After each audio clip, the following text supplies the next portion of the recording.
Welcome back to A Thoughts Journey. I hesitated to post this video, but I'm posting it because I'm being worked on spiritually by being told to speak up when I have something to say, and even if it's not received well or heard at all.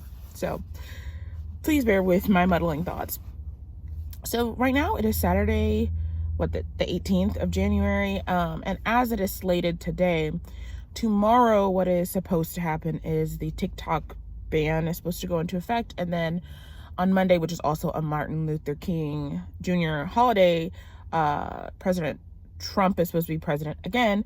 And then also there's, I think, a rally today or tomorrow for the soon-to-be President Trump. It's a little context for future me. I hesitated speaking about TikTok because TikTok is something from the very beginning I've never, ever had a good feeling about. Yet it was one of those things I saw people flock to, and something about it just always felt off. And I'm not advocating for the other platforms at all, but something about this one felt like shouldn't do that. And every time I would try to get on it, because I would talk to my family and they're like, okay, you're trying to be on social media, like get on TikTok, you can get more traffic and And there have been so many things like that have come out within the past couple of years that were like that I would go, yeah, I would make more money, but something about it I can't get with. Like, it's not wise to even have an account there, to even like log in. So TikTok is something that I felt very uneasy about. And what I noticed is, I think it was last year or earlier in the year, they were teasing this before, but something came through at the last minute so that, it wasn't banned. But now here we are again.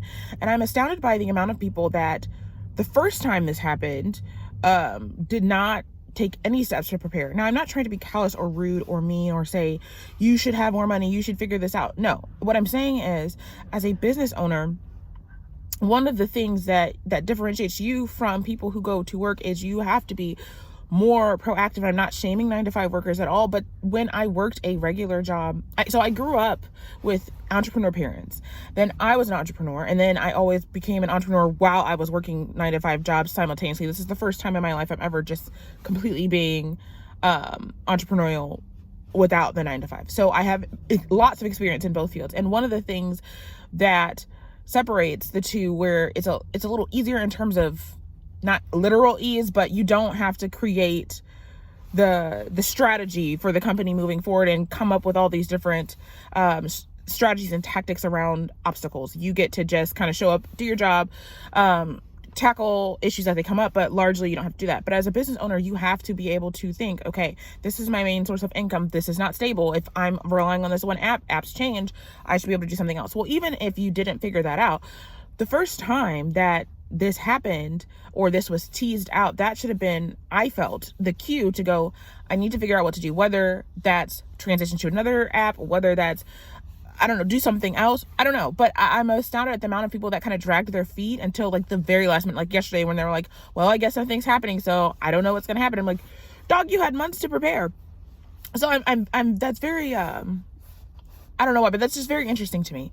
But as a business owner, one of the things I do want to say is we have to get better about being more proactive in our lives. And this is not just as business owners, this is just in life. I see so many people just passively living, where it's just like, I don't know, we'll see if I lose this job. Okay, if you got the inkling that you're probably going to lose the job months in advance, this is your cue. Maybe the action is to start doing resumes. Maybe the action is to go on Indeed. I don't know, but to sit there and say, we'll just see, is not an acceptable response. That's something that's very interesting, because those are the same people that cry every freaking time something happens. And I don't like that. But as far as a spiritual perspective on TikTok, it's something I've always felt very off about. And then seeing the effects of it, even like when people say, like, it doesn't even feel real. Sometimes I feel like when they're like, oh, I saw this on TikTok, like, even just this, it just sounds so strange to me. I don't know, like, it feels like we're in a dystopian world where people who already have low attention spans are cutting it even shorter. I never feel good about it. I don't have a good feeling about what is happening, about TikTok staying, period. Now, do I agree with it being shut off? I'm not sure. I think there's a bigger game at play, and normally spiritually I'm able to tap into these things, and this is one of those things I'm having a hard time tapping into the energy of it. Feels muddled. And if you've seen my election video, I have part 1 and part 2 about like the election was kind of screwy this year. it's not quite a similar feeling, but as of now, I have that similar feeling of like, it's decided. I can't really quite tap into the full energy of what exactly is happening to make a full-on suggestion. But what I will say, or what I feel to speak on, is one, as business owners and as people, we need to be better about being proactive and not reactive. And we need to be better about thinking ahead. If you're going to make your job doing one thing, it should be something that you consider, that what happens if, and then you plan for that. The other thing is, we have gone too far as a society. We have gone too far into this quick, fast, easy, convenient. I did DoorDash and Instacart for a while, and I was just seeing the amount of the different kinds of food that people were eating, which really wasn't food at all. The silliest convenience foods ever. And before you go, it was disabled people. No, it's not disabled people doing that, because disabled people, which we do serve when we have to go into their homes and say, hey, here's your groceries, instead of leaving it on the door, you have to go in.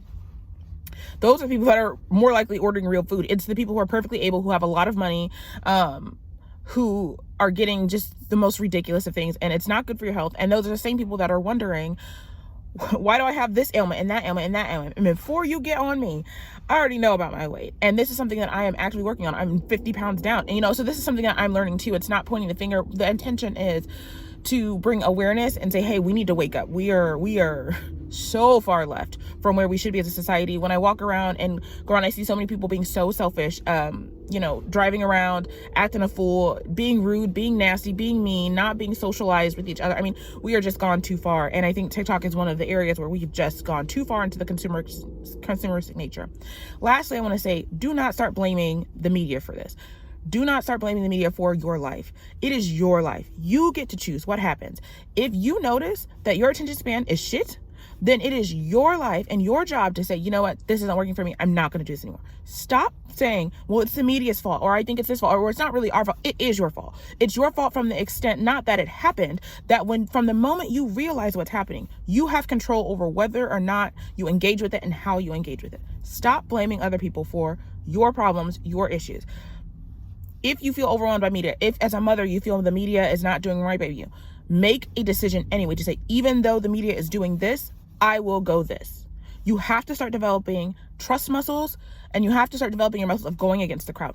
This year, like I said in my election video, is going to be a very pivotal year for that. You've got to stop being coddled and stop being expected to coddle, and you just have to stand on your own 2 feet. You have to develop strength. You have to develop courage, bravery, all these things. You've got to. You cannot just follow the crowd this year. I'd love to hear your thoughts down below. See you next time. Bye.